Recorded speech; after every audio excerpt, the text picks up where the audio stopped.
you gotta be mature enough to handle that. That was another thing. That was another debate in here recently we've had, like whether or not you could are men mature enough to be told if their girl is cheating on them.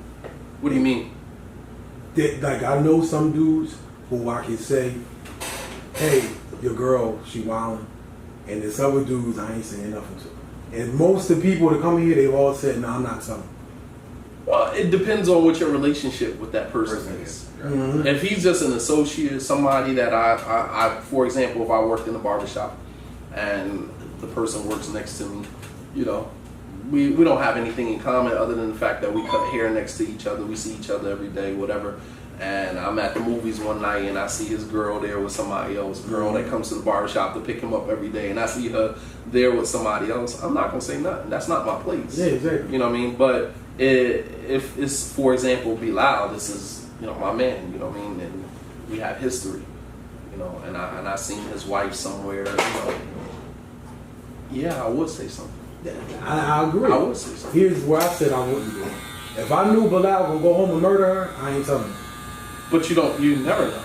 No, some dudes, like his dad. I mean, like, I'm not saying right. You know the person. You see what I'm saying? Right. Like I know Bilal ain't like that, but so some dudes that they might go harm the woman, and just for everybody's safety, it's better not to tell. But then there's other dudes, they might be a little bit tender to take it. You know? So, but what happens when the person finds out that you do know and you didn't tell, and you didn't say anything? They're gonna have to get over it.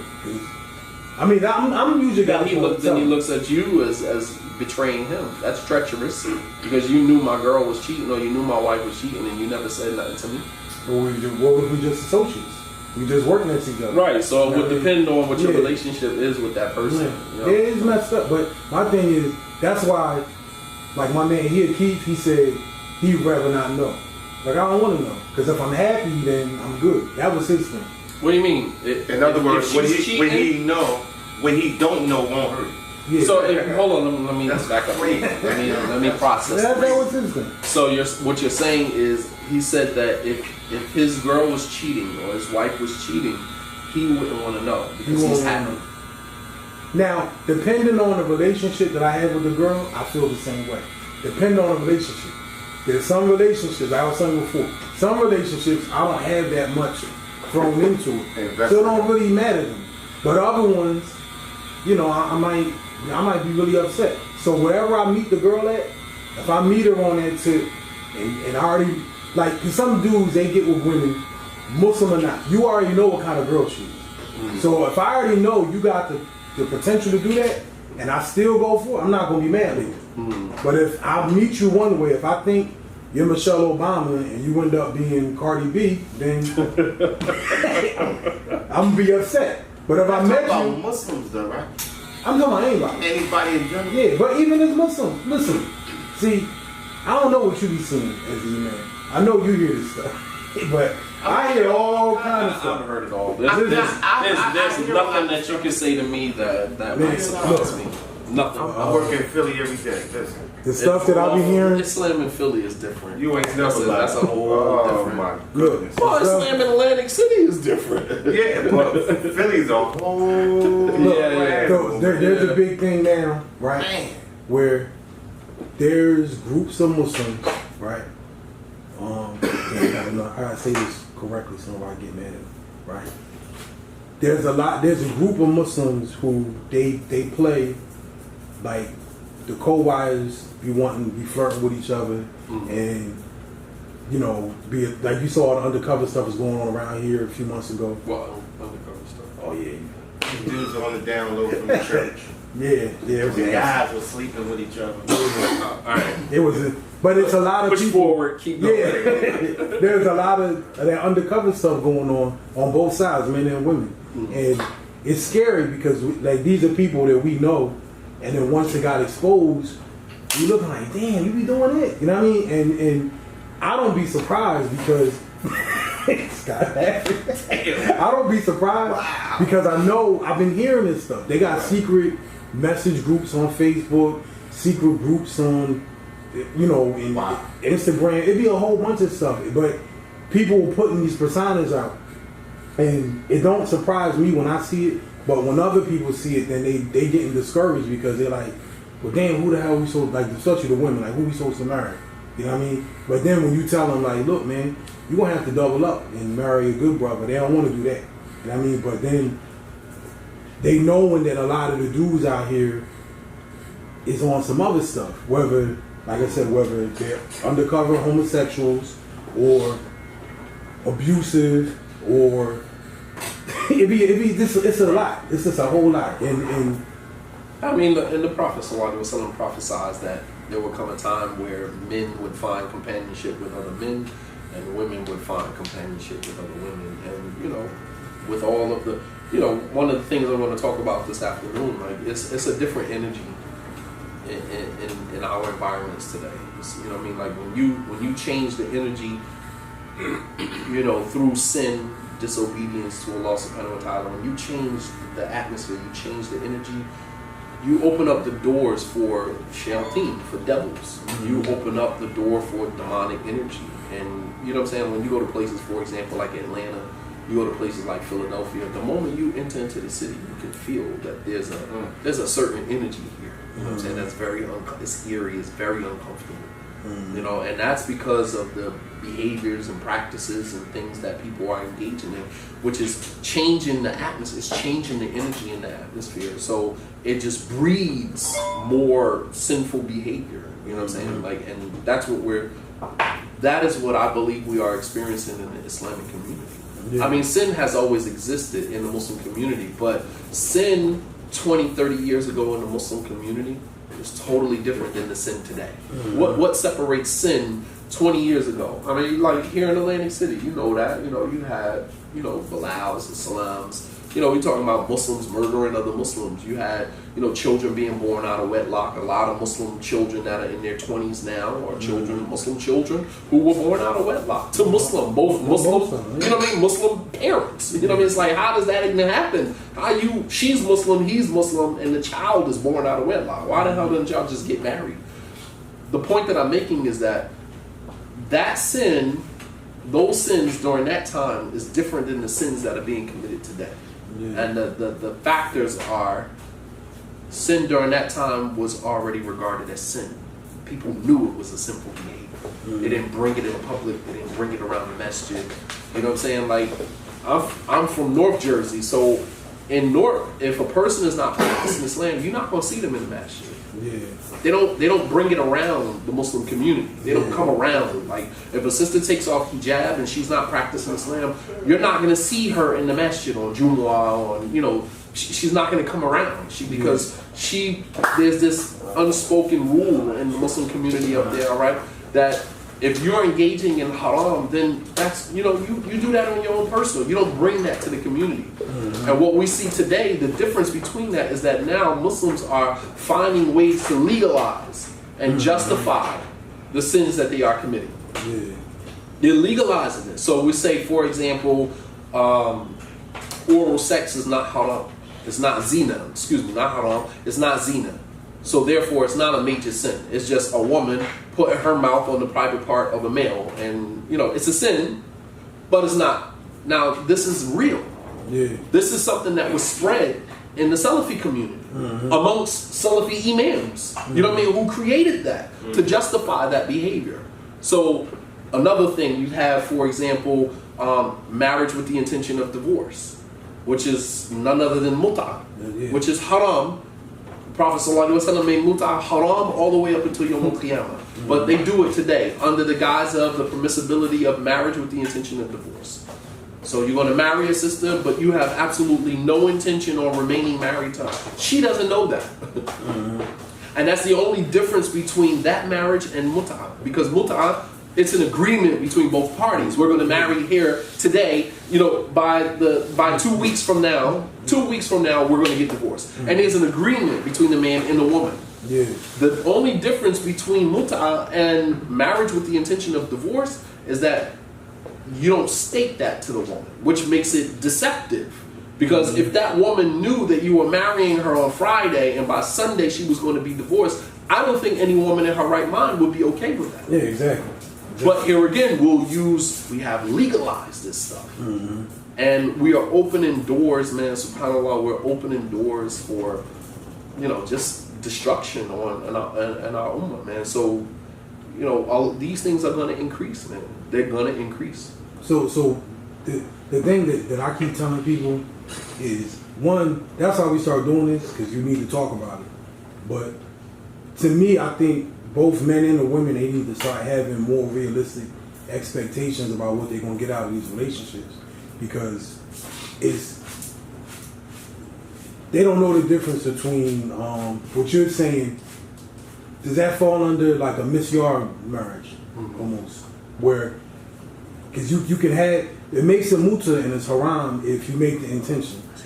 All right, but if you don't actually have an intention to divorce him and you end up divorcing, it's not it's not haram. Right. But it would be haram if the brother, he had the intention in his heart and he didn't express it. He didn't express it. it. But what I'm trying to tell these people, like, for instance, like my son now, he's 20, about to be 20.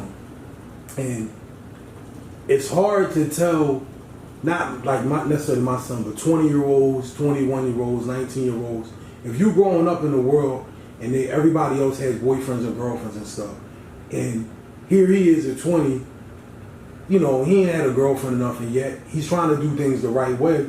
But if all the women in the area, they not trying to do it like that, then that's how they get into these situations. I don't mean my son per se, but these young people, they end up legalizing stuff, and at least in their intention, they're trying to do something correct, versus the other side where they're just like, man, forget it. I'll get married later. I'm gonna just run through these women. I'm gonna run through these dudes, and I'm gonna get married later. Then what ends up happening, people don't forget your history, and then the women are getting older. Nobody want to marry him. You know what I mean? It's like I don't want to do it. I knew what you was doing. You know what I mean? The whole community. Well, yeah. not even that. Not even that. I'll do you one better. When I was the imam in Philly, one day we were having iftar outside, and we were cooking out or whatever, getting ready for Maghrib. And so I had a whole table. I usually like to sit with the young guys. I like to pick their brain, mess with them about being single and stuff like that. So I said to the group, I said, how many of you guys here single? Everybody raised their hand. I said, why are y'all single? I got like 50 applications on my desk of women looking to get married, man. Y'all need to get married. So one of the brothers said, yeah, but the sisters that you got applications for, most of them, done already been with this person or that person. He was like, you got to tell the sisters that if they want to get married, they got to stop sleeping with the brothers. Because no brother is going to buy the cow when they can get the milk for free. Yeah. And it was just like, boom. It was just like a wow moment. Wow. You know what I mean? And now, while that sounds very smooth coming from men, obviously I'm not taking the responsibility off the men, obviously. But a man, there's only two instances whereby a man can get in between a woman's legs. Either with her consent or without her consent. Without her consent is rape, so let's move that off the table. Mm-hmm. So any man who has gotten in between a woman's legs was through her permission. Mm-hmm. A man cannot do to you what you do not give him. And the same thing with domestic abuse. A man cannot do to you except what you allow him to do.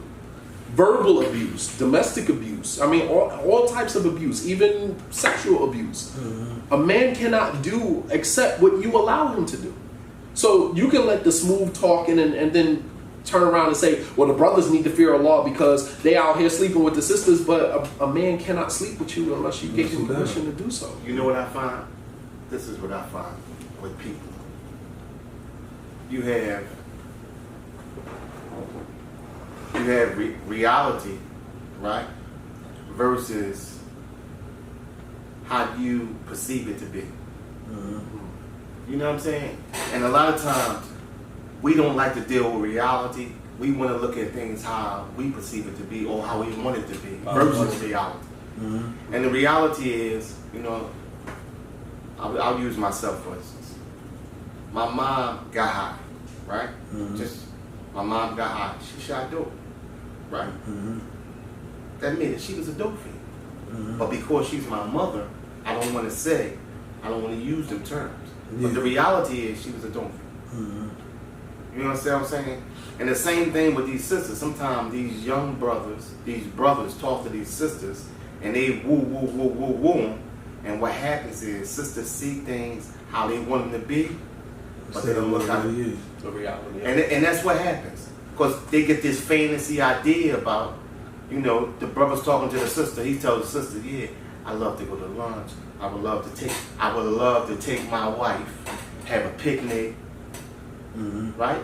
Tell him all these things he would like to do with his wife. So what happens is she put in her head she's going to be his wife. When for real, all he trying to do is just hit her. Or see if he can get in between her legs, and 9 times out of 10 they go for it. And then the argument is, well, why are we faulting this? Like, man, subhanAllah, man. I had a sister, subhanAllah, call me out, man. And she said I was anti-women. And she said that these were her terms. She said that, I used the term, I said that a mistress to me will never be a co-wife. Meaning if the man is messing with the woman on the side and then he somehow wifes her, you know, I still see her as the mistress. You know what I mean? Even the woman who he was married to, the first wife, will probably always see her as the mistress as well. Even though he's trying to legitimize that. The fact of the matter is that what you should have did was push pause on that, delete, and then start all over. Because you sullied that opportunity. Allah subhanahu wa ta'ala allowed you guys to cross paths. You sullied that opportunity by sleeping with her. And then you try to make it right. Here again, legalizing it. You tried to make it right. I'm not saying that a man who sleeps with a woman, they cannot make tawbah and then repent and then make it right. That's cool when it's just him and her.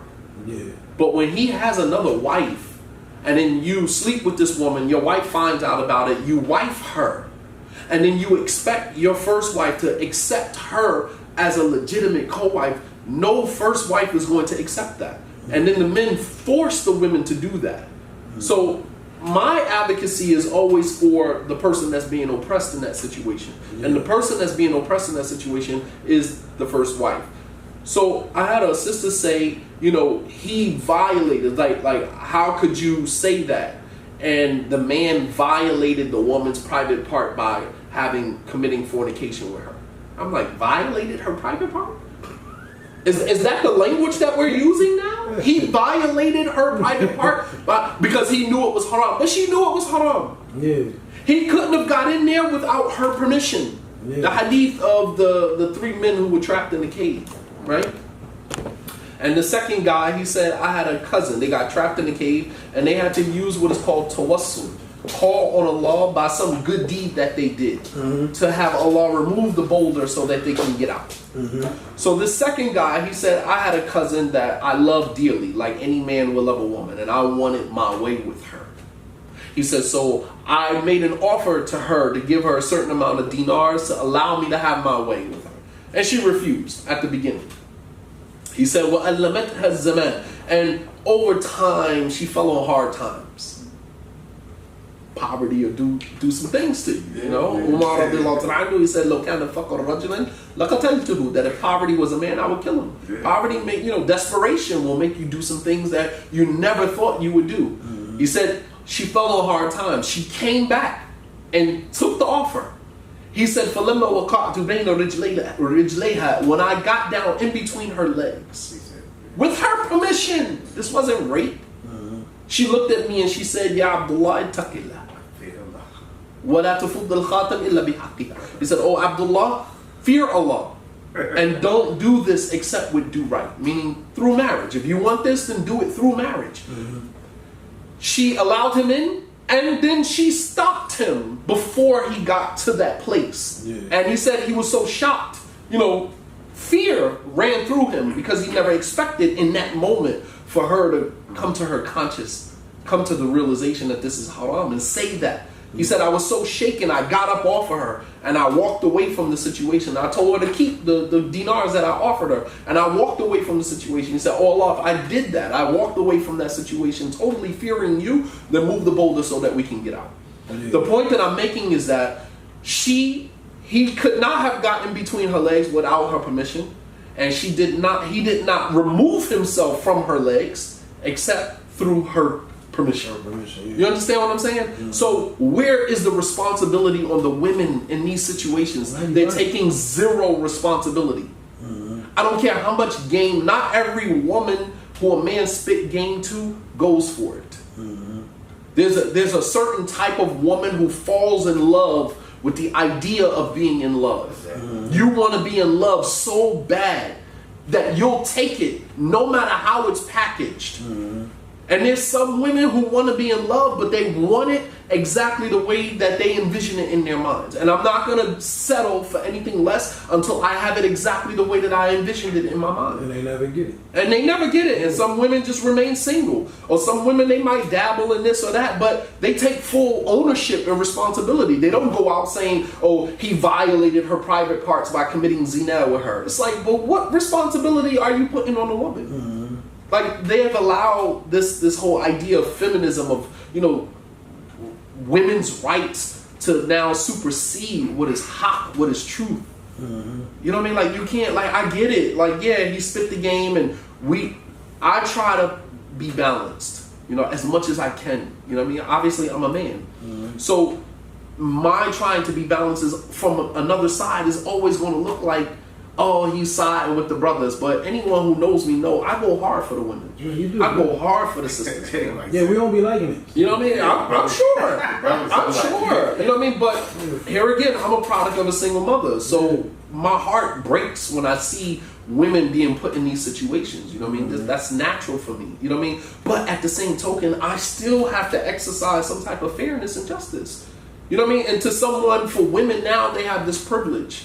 You know what I mean? Feminism has now given them this privilege where they can just sweep everything under the rug as, you know, matriarchy, you know, toxic masculinity and all of that. They just sweep all of it and you take zero responsibility. And, you know, privilege, you know, when a person is used to privilege, equality looks like oppression. You understand? When you're used to a privilege, when now someone comes to equal the playing field, level the playing field, it looks like oppression.